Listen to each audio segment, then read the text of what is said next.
अस्सलामुअलैकुम दोस्तों, तुसीं वेख रहे हो मेरा पंजाब टीवी ते मैं तुहाडा मेज़बान मुहम्मद लतीफ़ खरल। दोस्तों सब तो पहले अपने चैनल करो सबसक्राइब ते नाल बैल आइकन करो प्रेस ताकि साडी हर नई आने वाली वीडियो का नोटिफिकेशन सब तो पहले तुहाडे वीरां तक पहुँचे ताकि तुसीं वो वीडियो वेखो सब तो पहले।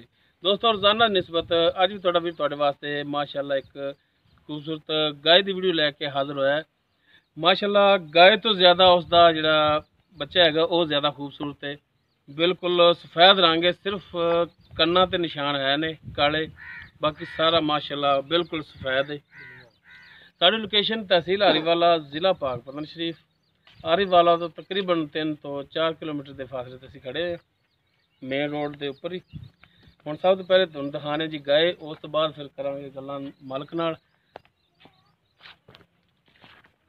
जी मुकम्मल कद गाय दा तुहाडे सामने, गोरे रंग दे विच गाय, पेटियां दी सफैद है, ताज़ा सूई है। यह बच्चे की गल कर रहा सी, यह बच्चा है पिछे इहदे, पिछे मेहंदी लाई कि रंग लाया जी? मेहंदी। सिर्फ इहदे जे कन्न है ने थोड़े थोड़े ये ब्लैक ने, स्याह ने, बाकी माशाअल्लाह बच्चा है तो सारा सफेद है।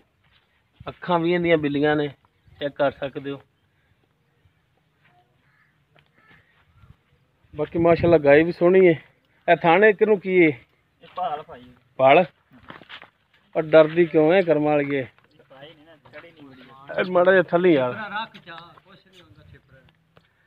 भाई माशाअल्लाह तिन्ने थान, बाकी जिहड़े इक्को जे ने, एक थान जिहड़ा पाल कहंदे ने कि पाई है, ते कदों कि सही हो जाएगा? देखो 2-3 दिन हो जाएगा। 2-3 दिन चवाइयां नाल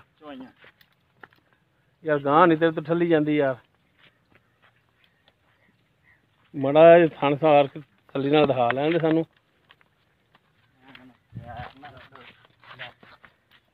नहीं खड़ोंदे झूठ पा ली पर आई तू पढ़ाई है किड़े और परले पास हवा गां नूं ठल माड़ा जा और बह गई कर्म वाली जी। गाय थोड़ा जा डरदी पई है। अच्छा की नाम की है अपना? जबार साहब। अच्छा गां किहड़ी नस्ल आ दे विच? साहिवाल। प्योर तो नहीं है, देसी जी करा सकी? देसी। ते किनवा सूआ सूई?